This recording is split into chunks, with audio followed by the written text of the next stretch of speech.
연구의 대우쌤입니다. 자, 이번 시간에 첫 번째 과목 사무자동화 시스템을 같이 풀어보도록 할 텐데요. 자, 이번 문제를 풀어보면서 여러분들의 자신감이 좀 팍팍 올라가는 그런 시간이 만들어졌으면 좋겠습니다. 남은 기간 최선을 다하셔서 반드시 고득점 합격하는 여러분이 되시길 바라고요. 자, 1번 문제는 오늘날은 정보화 사회라고 하죠. 자, 이러한 정보화 사회의 특징으로 거리가 먼 것은 쉬운 문제다. 그죠? 정보화 사회가 되려면 협동화가 있어야 되겠고, 각종 제품들의 어떤 시스템화도 필요합니다. 자, 분산화 당연하고요. 자, 규격화라고 하는 것은 특정한 어떤 규칙에 맞게끔 뭔가를 만들어내야 된다는 얘기인데, 오늘날 이 정보화 사회에서 정보란 엄청나게 많고 다양한 형태의 정보가 쏟아져 나오기 때문에 그 모든 것을 일일이 규격화하기에는 힘들다, 이렇게 이해하시면 되겠어요. 정답은 4번이 되겠습니다. 자, 뉴미디어를 분류할 때는 크게 세 가지로 구분한다고 우리가 본 강에서 제가 말씀을 드렸고요. 크게 유선계와 그리고 무선계로 구분하고, 그리고 또 하나가 패키지계로 구분합니다. 자, 본 강에서 제가 설명드릴 때는 유선계를 다른 말로 통신계다, 이렇게 나올 수도 있다고 말씀을 드렸고요. 무선계를 다른 말로 방송계다, 이렇게 나올 수도 있다고 말씀을 드렸었어요. 요 같이 기억해 주시면 좋겠고, 영상계는 아닙니다. 어떤 분들은 이 영상계를 방송계에 포함시킬 수 있지 않겠습니까? 라고 얘기를 하는데, 뭐 내용면으로 봤을 때 충분히 그럴 수도 있겠지만, 우리가 봤을 때는 무선, 유선, 패키지계 이렇게 기억하시던가, 아니면 방송계, 통신계, 패키지계 이렇게만 기억을 해주시는 게 더 좋겠습니다. 영상계는 포함되지 않습니다. 자, 3번 문제는 주소를 사용하는 것이 아니라 기억된 정보의 일부분을 이용해서 원하는 정보에 접근하는 기억 장치다. 자, 이게 Associative Memory라고 하고요. 우리말로 하면 연관 메모리라고 하는데, 말 그대로 연상되는 것을 찾아 들어가서 내용을 저장하고 검색한다는 의미로 이해하시면 돼요. 기억된 정보의 일부분, 뭐 내용에 의해서 접근한다. 이렇게 생각하시면 쉽게 이해하실 수 있을 겁니다. 주소로, 보통 이제 데이터를 찾아갈 때는 주소를 이용해서 찾아가지만, 그 주소를 이용해서 사용되는 게 아니라 그 정보의 일부분을 이용해서 찾아간다라고 이해하시면 되겠습니다. 자, 4번 문제. 자, 우리가 프로토콜 중에서 이메일이죠. 전자 우편 시스템. 자, 이메일을 송신하는 데 사용되는 프로토콜이 뭐냐? 자, 송신하는 데 사용되는 프로토콜이 바로 이 SMTP고요. 송신의 반대는 뭐죠? 그쵸, 수신이죠. 이메일을 수신할 때 사용되는 프로토콜은 POP3라고 합니다.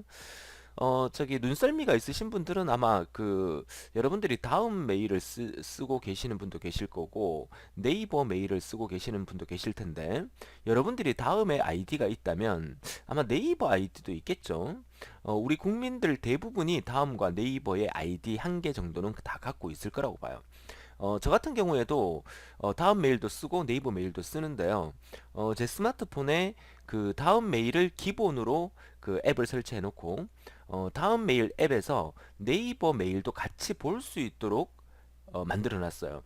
그러니까 이거 설정할 때 이제 다음 설정 창에 들어가게 되면, 뭐 다른 메일을 추가하고 싶으면 추가할 때 그때 뭐 SMTP와 POP3 설정 부분, 뭐 이렇게 환경 설정 부분이 나와요. 그죠? 그러니까 눈썰미 있으신 분들 한번 보신 적이 아마 있을 겁니다. 그래서 SMTP와 POP3 두 개 같이 기억하시면서, SMTP는 이메일의 송신에 사용되는 프로토콜이고 POP3는 수신에 사용되는 프로토콜이다. 요거 기억해 주시면 좋겠고요. 자, 텔넷이라는 것도 우리말로 하면 원격 접속하는 겁니다. 원격 접속. 자, 원격 접속하면 텔넷이다. 이것도 시험에 한번 나온 적이 있으니까 같이 기억해 두시면 도움이 되실 거예요. 자, CPU죠. 중앙처리 장치. 자, CPU의 구성 요소 중에서 제어 장치에 속하는 게 아닌 것은, CPU는 크게 제어 장치와 연산 장치로 구분이 되죠. 자, 제어 장치에 속하는 것은 여러 가지 뭐 명령 레지스터, 그리고 다음에 실행할 명령어의 번지를 기억하고 있는 프로그램 카운터, 그리고 메모리를 접근하는 메모리 버퍼 레지스터, 이런 등등이 있고요. 2번에 있는 이 데이터 레지스터는 연산 장치에 속하는 거가 되겠죠. 그래서 데이터 레지스터, 뭐 연산에 관련된 대부분은 연산 장치에 속하고, 전체적인 것을 데이터를 처리하고 뭐 관리하고 이런 쪽은 제어 장치에 속한다. 이렇게 기억하시면 되겠습니다. 자, 6번은 스마트 워크다. 자, 오늘날 여러분들은 스마트폰 세상에 살고 있죠. 그러니까 스마트폰을 들고 다니면서 여러분이 할 수 있는 뭐 대부분의 일들을 다 처리하고 있는데, 저도 이제 신세대는 아니지만 그래도 IT를 하고 있는 사람이기 때문에 제가 들고 있는 이 스마트폰이 스마트폰에서 제공하는 기능을 저는 100%를 다 활용하려고 노력을 하는 편이에요. 무슨 얘기냐면 스마트폰을 구입하고 난 다음에 스마트폰으로 여러분을 뭘 하십니까 하면 당연히 전화를 하겠죠. 전화. 그죠? 또 문자 메시지 주고 받겠죠. 그리고 인터넷 뭐 여러 가지 검색하시겠죠. 맞습니까? 그 다음에 뭐 SNS 하시겠죠. SNS. 자, 이거 외에 여러분들이 스마트폰으로 뭘 하고 계십니까? 뭐, 그렇죠. 게임. 그죠. 게임. 게임도 하고 계실 거고. 그래서, 스마트폰으로 할 수 있는 기능들은, 생각해보면 여러 가지가 많은데, 우리가 실제로 하고 있는 거는 이 정도만 하고 있지 않을까라고 생각을 하죠. 뭐 이게 다라고 얘기할 수도 있겠지만, 뭐, 예를 들어서 스마트폰으로 뭐 길찾기를 한다든가, 그죠? 길찾기를 한다든가, 뭐, 내비게이션을 활용을 한다든가, 뭐, 스마트폰으로 블랙박스를 이용한다든가, 또 스마트폰으로 저기 뭐지? 지진 탐지를 한다든가, 진동 탐지를 한다든가, 이런 것들이 우리 뭐 플레이 스토어 이런 데 들어가 보면, 기본적으로 우리가 IT 하는 사람들이 만들어 놓은 앱들이 되게 많아요. 그죠? 그런 앱들을 이렇게 쭉 뒤져보면 스마트폰을 할 수 있는 게 의외로 엄청나게 많습니다. 그죠? 그래서 아무래도 이제 100% 이용할 수 있는 그런 시대죠. 보통 지금은 그런 시대가 왔다고 볼 수 있는데 6번 문제에서 말하는 게 이제 스마트 워크라는 것은 그러한 스마트폰이나 여러 가지 등등을 이용해서 우리가 하는 어떤 모든 일들을 스마트하게 할 수 있는 그런 스마트 워크의 장점이 아닌 것은이라고 말을 한 거예요. 그러니까 언제 어디서나 효율적으로 일을 할 수 있겠죠. 원격 업무, 재택근무, 뭐 스마트폰으로 다 가능할 수도 있어요. 뭐 하는 일에 따라 좀 다르겠지만 모바일 기기를 이용하여 빠른 결제 업무, 은행 업무, 뭐 인터넷 뱅킹 뭐 다 할 수 있죠. 근데 업무 생산성 향상과 강력한 보안 체계를 구성할 수 있다. 이게 어떻게 보면 가장 취약점이라고 볼 수 있겠죠. 아무래도 이제 스마트폰을 이제 들고 다니니까 보안 체계 부분이 좀 아직까지도 미약할 수밖에 없다는 걸 생각한다면 이런 문제는 보너스 문제라고 볼 수가 있겠죠. 뭐 쓸데없는 얘기를 한 것 같은데 아무튼 문제 자체는 뭐 따로 설명이 필요 없이 쉽게 해결할 수 있는 그런 문제라고 볼 수가 있겠습니다. 자, 전자상거래죠. 전자상거래. 자, 인터넷이나 스마트폰으로 물건을 구입할 수 있는 거. 저도 이제 어저께 밤에 자다가 지금 날씨가 조금 요즘 날씨에 맞는 옷이 몇 개가 없는 거예요. 그래서 옷을 한번 구입해 볼까 해서 자, 들어가니까 뭐 여러 가지 옷들이 이제 쭉 있더라고요. 스마트폰으로. 이제 어젯밤에 이제 12시 넘어서 자다가 그죠? 자다가 어떻게 보니까 이거 다섯 개에 다섯 종에 얼마 얼마 이렇게 하는 거예요. 와, 이거는 진짜 다섯 개면 거저다. 이래서 다섯 개 얼마 얼마 하는데 이 중에서 한 개라도 건지면 이 가격 충분히 커버할 수 있다. 이런 생각이 어저께 과감하게 지르고 말았는데요. 이래서는 안 됩니다. 그죠? 네. 아무튼, 자, 전자상거래의 장점으로 옳지 않는 것은 그래. 상품 구매와 관련된, 의사 결정의 과정에서 효율적인 구매 결정이 가능하다. 그렇죠? 자, 전 세계를 대상으로 한 판매 전략 수립도 가능하고요. 판매자 입장에서 저렴한 비용으로 광고가 가능하겠죠. 자, 전자거래 이후에 거래 자체를 부인이 가능하다. 이 말 자체가 좀 의미가 좀 무슨 말인지 잘 이해를 못 하겠어요. 그죠? 하지만 뭐 아무튼 이제 물건 구입하고 난 다음에 그죠? 그 이후에 거래 자체를 부인한다. 뭐 더 이상 구매를 하지 않는다. 뭐 이런 뜻인가? 그래서 말 자체가 조금 애매한 말이 있는데 나머지 말이 아주 정확한 말이기 때문에 뭐 4번이라고 답을 하기에는 충분히 할 수 있지 않을까 생각합니다. 사실 이런 문제 같은 경우에는 뭐 제가 굳이 설명 안 해도 저보다 여러분들이 더 정확한 답을 잘 찾을 수 있지 않을까 그렇게 생각을 합니다. 자, 8번 문제는요.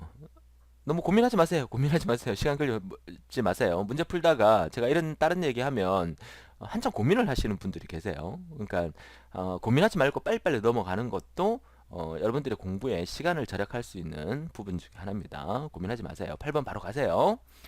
자, 분산 처리 시스템에 관한 설명 중 옳지 않은 것은 분산 처리 시스템은 시스템의 응답성과 신뢰성이 높습니다. 하드웨어, 소프트웨어, 데이터 등이 서로 호환성이 없을 경우에도 시스템 구축이 용이하다. 호환성이라는 것은 이것저것 저 컴퓨터에도 다 오류 없이 제대로 잘 쓰인다는 의미인데 그 호환성이 없으면 구축이 용이합니까? 그렇지 않겠죠. 호환성이 있어야 되겠죠. 2번 문제도 8번 문제도 뭐 2번 답으로 하는 데는 큰 무리가 없을 것 같습니다.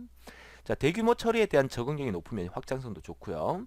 수평 계층 혼합형 분산 처리 시스템에 발전된 형태로 클라이언트 서버 시스템이 있다. 클라이언트가 그 여러분들의 컴퓨터고 서버가 이제 여러분들이 사용하는 주 컴퓨터가 되겠죠. 뭐 네이버에 있는 컴퓨터 서버 시스템, 여러분 집에 있는 컴퓨터가 클라이언트. 자, 이런 개념으로 이해하시면 되겠어요. 자, 9번 문제는 인터넷상에서 사이트에 접속하여 정보를 나열해주는 프로그램을 우리는 웹 브라우저라고 하죠. 웹 브라우저의 대표적인 게 여러분들이 인터넷 익스플로러를 대부분 사용할 거고요. 뭐 그 맥킨토시 컴퓨터 계열로 쓰는 분이나 요즘은 이제 그 IBM 계열의 여러분 집에 있는 컴퓨터도 그 크롬을 많이 쓰죠. 구글 크롬을 많이 쓰죠. 이런 것들이 여러분들이 사이트 주소를 입력하면 그 내용을 보여주는 형태의 모든 이런 프로그램을 웹 브라우저라고 합니다. 웹 브라우저 잘 기억해 주시고요. 자, 10번 문제. 관계형 데이터베이스에서 기본키, 이 기본키 상당히 중요하죠. 오늘날 우리가 쓰는 대부분의 데이터베이스 형태는 관계형 데이터베이스인데 관계형 데이터베이스에는 키가 여러 종류가 있어요. 그 중에서 기본키, 프라이머리 키, 영어로 이렇게 줄여서 PK 이렇게도 얘기를 합니다. 기본 키는요, 뭘 얘기하느냐면 예를 들어서 관계형 데이터베이스는 테이블 형태로 구성이 되어 있잖아요. 테이블. 자, 이게 예를 들어서 학생이라는 테이블이에요. 그 학생의 학번이 있을 거고요. 그 학생의 성명이 있을 거고, 뭐 그 학생의 이제 과가 있다고 치면요. 이 학생 학번이 뭐 예를 들어서 뭐 111이다. 어떤 학생은 22다. 그죠? 성명이 김이고, 이고, 과가 컴퓨터공학과고, 뭐 유아교육과다. 자, 이렇게. 그러면 이렇게 데이터베이스에 수많은 데이터가 이렇게 있을 때 동명이인이 있을 수 있어요, 없어요? 동명이인은 충분히 있을 수 있습니다. 그죠? 그리고 과는 컴퓨터학과 학생이 한 명입니까? 컴퓨터학과 학생은 또 있을 수가 있어요. 그쵸? 그렇지만 학번은 동일한 학번을 가진 사람이 있어요, 없어요? 없어요. 만약에 데이터베이스에서 학번처럼 동일한 학번이 존재할 필요가 없는 부분이다. 그러니까 동일한 학번이 존재해도 된다. 이럴 것 같으면 학번을 쓸 이유가 없어요. 학번이라는 걸 쓰는 이유는 동명이인이나 같은 과 학생이라도 그 사람을 유일하게 식별할 수 있게끔 하기 위해서 학번을 쓰죠. 이 테이블에서 이 학번은 프라이머리 키, 기본 키로 사용이 되는 거예요. 기본 키라는 것은 그 사람을 유일하게 식별할 수 있는 식별성을 나타낼 때 쓰는 게 기본 키라는 거 반드시 기억해 주세요. 여러분들이 뭐 네이버나 뭐 다음이나 인터넷 웹사이트에 회원 가입할 때 기본 키로 사용되는 게 뭐죠? 그쵸, 아이디죠, 아이디. 아이디는 반드시 중복이 있어서는 안 됩니다. 그죠? 여러분만의 아이디가 존재를 해야 되죠. 자, 11번.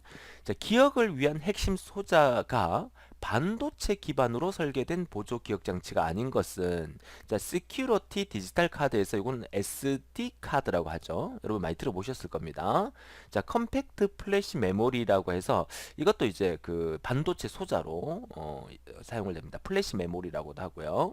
그 다음에 SSD라고 하죠. 솔리드 스테이트 SSD. 지난번 문제에서도 한번 나왔었는데 최근에 이 반도체 소자로 만든 이 디스크의 용량을 키워가면서 컴퓨터의 하드디스크 대용으로 많이 사용하고 있다고 얘기를 하죠. 부팅 속도도 빠르고 뭐 윈도우가 부팅되는데 뭐 거의 한 뭐 5초 내에 부팅이 되는 정도로 빠르게 부팅이 되는 거는 이 하드디스크 대용으로 이 솔리드 스테이트 드라이브를 쓰기 때문에 그렇다고 볼 수가 있겠고요. 그렇다면 하드디스크 드라이브를 대용으로 SSD를 쓰고 있으니까 이 하드디스크 드라이브는 반도체 기능이 아니라 아직까지는 기계식, 그러니까 둥그런 원판에 헤더가 이렇게 읽어내는 깅깅깅 하면 소리 나는 그런 형태의 드라이브라고 볼 수가 있겠습니다. 자, 12번. 자, 사무 자동화로 기대되는 정성적 효과가 아닌 것은 정성적의 반대는 정량적이에요.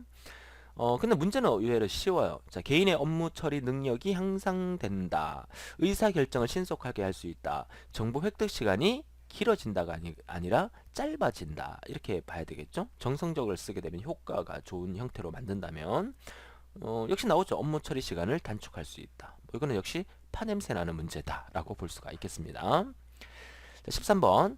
자, 멀리 떨어져 있는 회의실을 통신의 선으로 사후 연결하여 회의를 진행할 수 있는 거. 이거는 보너스 문제. 그죠? 보너스 문제. 근데 이런 문제가 영어로 나오면 또 못 찾으면 안 돼요. 자, 영어로 나왔을 때는 텔레컨퍼런스. 이렇게 기억하시면 좋겠습니다. 자, 14번 문제입니다. 자, 사무자동화의 특징이 아닌 것은 생산성, 향상, 그죠? 그 다음에 인간과 기계 간의 인터페이스. 이걸 우리가 영어로 하면 맨머신 인터페이스다. 이렇게 얘기합니다. 맨머신 인터페이스. 사무처리 시간을 단축시킬 수 있죠. 인건비와 관리비가 사무자동화 증가하는 게 특징은 아니죠. 정답 3번이고요. 역시 보너스 문제. 자, 15번 사무자동화의 생산성에 대한 설명으로 틀린 것은, 자, 오피스 생산성은 유형적, 무형적인 효과를 여러 측정법으로 완벽하게 계량할 수 있다. 자, 오피스의 생산성이라는 게 유형적, 무형적인 효과를 여러 측정법으로 계량화할 수 있다는 말은 그 말 자체에서 조금 차이가 있고 의미가 조금 애매한 부분들이 있어요. 그죠? 다시 한번 정리를 한다면, 이러한 오피스의 그 사무 자동화의 생산성은 평가를 할 때 간접적 평가는 가능해요. 간접적 평가는 가능하지만 직접적으로 막 들어가서 평가할 수 있는 것은 힘들다는 얘기예요. 그렇죠? 자, 2번에 말이 나오죠? 간접적으로는 평가할 수 있지만 직접적으로는 평가할 수 없다. 이 말이 맞다는 얘기죠. 그래서 1번은 틀린 말이라고 볼 수가 있겠습니다. 나머지 맞는 말이니까 다 같이 한번 읽어볼 수 있도록 하시고요. 15번 문제가 약간 조금 생각을 해야 답을 찾을 수 있는 문제라고 볼 수가 있겠습니다. 16번 볼게요. 자, DBMS는 데이터베이스 매니지먼트 시스템의 약자죠. 우리가 이거 어떻게 외우라 그랬죠? 본강에서. 그렇죠. 정조제를 외워라. 정조제. 정의 기능, 조작 기능, 제어 기능 세 가지가 있다는 거 이렇게 외우라고 말씀을 드렸었습니다. 정답 2번이 되겠고요. 자, 이런 DBMS 모델의 종류가 아닌 것은, 이것도 우리가 지난번 문제에서 한번 봤었죠. 관계형 데이터베이스, 오늘 가장 많이 쓰는 거, 그 다음에 계층형 데이터베이스, 그리고 객체 지향형 데이터베이스 세 가지입니다. 이렇게 기억하시고 링크 이런 건 없습니다. 자, 18번 사무 자동화가 조직 구조를 종래의 피라미드형 조직에서 네트워크형 조직으로 변환시키는 이유로 틀린 것은, 관리직의 관리 범위가 자꾸 이렇게 늘어나면서 그런 조직을 바꿀 필요가 있겠죠. 관리자의 지휘 통솔에 대한 역할이 필요 없기 때문에 조직을 바꾼다. 이건 아니죠. 그죠? 이거 너무 쉽게 답을 찾을 수 있네요. 시장 변화에 대한 신속하고도 정확한 대응이 필요하기 때문에 이렇게 변화를 줘야 되고요. 의사소통이 신속하게 진행되게 하기 위해서 조직을 변환시킨다는 얘기입니다. 자, 어떠한 변화를 준다는 것은 거기에 대한 어떤 필요한 어떤 내용들이 있기 때문에 변화를 준다고 생각한다면 답은 쉽게 찾을 수 있겠다고 볼 수 있습니다. 19번. 자, 사무 자동화의 추진에서 최적화 시스템을 구성하고 추진 효과를 극대화할 수 있는 방법이 뭐냐라고 물었죠. 이건 뭐겠어요? 상향식, 하향식, 이거는 부분적으로 접근하는 방식에 대한 설명이죠. 근데 문제 자체에서 사무자동화 추진에서 최적 시스템 구성하고 추진 효과를 극대화한다는 것은 전체적인 면을 들여다보는 거예요. 그게 바로 전사적 접근 방식이죠. 2번입니다. 자, 공통과제형이나 상향식, 하향식은 이제 그 속에 들어있는 부분적인 접근 방식을 설명하는 거고, 사무자동화 추진의 극대화를 위한 전반적인 부분은 전사적 접근 방식이라고 부르는 게 맞다는 얘기입니다. 자, 20번 문제. 캐시 메모리의 설명으로 옳은 것은, 자, 캐시 메모리 하면 우리가 벌써 제가 세 번째 설명드리는 것 같은데요. 자, CPU와 주기억 장치가 있어요. 주기억 장치. 근데 CPU는 속도가 주기억 장치에 비해서 엄청나게 빠릅니다. 그러니까 주기억 장치는 보조기억 장치에 비해서는 속도가 빠르지만 CPU에 비하면 세 발의 피다. 제가 이렇게 얘기를 드렸죠. 그래서 CPU와 주기억 장치 사이에서 속도가 엄청나게 차이가 나기 때문에 그 속도를 보완해 주기 위해서 사용되는 메모리가 바로 이 캐시 메모리라는 거. 그래서 이제 지난번 문제에서 한 번 더 나왔던 건 뭐냐면, CPU와 입출력 장치에서, 입출력 장치도 입력 출력만 담당하기 때문에 속도가 CPU에 비하면 상당히 느립니다. 그래서 CPU와 입출력 장치 사이에서 속도를 보완하기 위해서 사용되는 것은 우리가 뭐라 불렀어요? 그렇죠. 채널이라고 불렀죠. 그러니까 시험 문제에서 CPU와 주기억 장치 사이를 묻는 거냐, CPU와 입출력 장치 사이를 묻는 거냐에 따라서 캐시와 채널을 구별할 수 있으면 좋겠습니다. 자, 그래서 옳은 것은 그랬는데 정답은 1번이죠. 컴퓨터의 처리 속도를 빠르게 하기 위한, 컴퓨터의 처리 속도를 빠르게 한다는 얘기가 CPU가 어떤 명령을 내릴 때는 항상 기억장치를 접근을 하게 됩니다. 기억장치에서 뭘 가져와 이렇게 얘기하면 기억장치에서 갖다 주고 이 과정의 속도가 빨라져야만 컴퓨터의 처리 속도가 빨라진다는 얘기죠. 그죠? 근데 이 문제는 별로 좋지 않은 문제인데, 이 캐시 메모리가 임시 메모리는 사실 임시 메모리라고 하기에는 거리가 좀 있어요. 그쵸? 이 말 때문에 약간 헷갈릴 수 있었는데, 컴퓨터의 처리 속도를 빠르게 하기 위한 라는 말은 아주 정확한 말이기 때문에 답은 1번으로 보시면 돼요. 나머지는 전혀 다른 말이죠. 보조 기억장치, 많은 데이터를 보조 기억장치에서 가져오는 게 아니라 주기억장치와의 거래를 하기 위함이고요. 보조 기억장 용량에 해당되는 기억장치를 가진 것처럼 큰 프로그램에 사용할 수 있다. 이거는 가상 기억장치죠. 캐시 메모리의 그 용량은 별로 안 됩니다. 그죠? 너무 비싸기 때문에. 데이터를 영구 저장 위해 사용되는 보조 기억 장치도 아니죠. 그러니까 전부 다 이거는 보조 기억 장치에 대한 설명을 하고 있으니까 거리가 있고요. 그죠? 그래서 가장 가까운 답은 1번이라고 볼 수 있는데, 사실 별로 좋은 문제는 아니라고 보여집니다. 여러분이 기억하셔야 될 것은 CPU와 주기억 장치 사이에서 속도를 보완해주고 컴퓨터의 속도를 빨리 해주는 게 바로 캐시 메모리다. 이 정도만 기억하시면 도움이 되시겠습니다. 자, 이렇게 해서 우리가 제1과목 사무자동화 시스템에 대해서 문제를 풀어봤는데 어떻습니까? 문제가 그동안 풀어봤던 문제보다 약간 더 가볍다라는 느낌이 드시죠? 여러분들이 이제는 어느 정도 적응해 갖고 여러분 시험에 고득점을 맞을 수 있는 준비가 되셨다라고 자신있게 말씀을 드립니다. 반드시 힘내셔서 남은 기간 최선을 다하셔서 고득점 합격으로 실기에서 만나 뵙기를 약속드리겠습니다. 자, 지금까지 기사친구 대표 강사 조교였습니다.